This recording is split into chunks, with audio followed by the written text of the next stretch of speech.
landmark ruling here in Connecticut. A judge has ordered 2 immigrant children forcibly separated from their parents be reunited as soon as possible.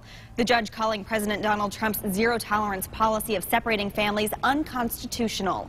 News 8's LaSalle Blanks tells us what comes next for these 2 Connecticut children. LaSalle. Amy, good evening to you. This is the first ruling in the country to find that the Trump administration's separation policy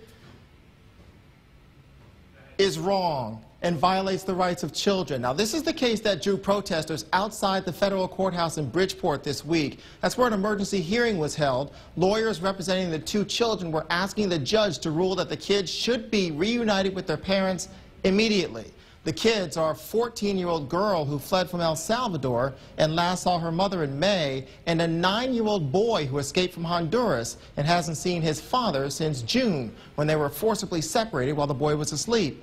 Immigration agents brought the kids to facilities here in Connecticut. Their parents are about 2,000 miles away in a facility in Texas near the Mexican border where they were separated. The judge based his decision in part on the testimony of child psychiatrist Dr. Andres Martin from Yale New Haven Hospital. He testified for more than 2 hours. He told the judge the separation ordeal has left the children suffering from PTSD.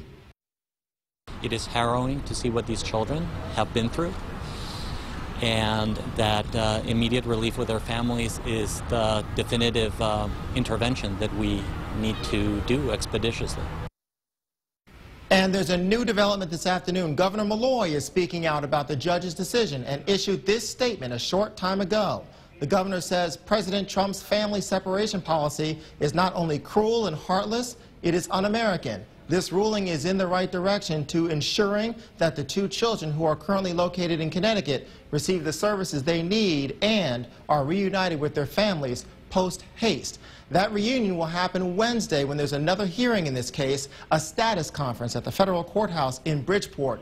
This time the government has been ordered to bring the children's parents here to Connecticut so they can finally have a chance to see their children again.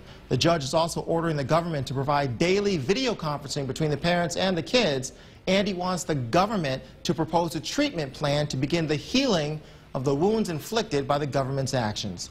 Live in News 8 Control, LaSalle Blanks, News 8.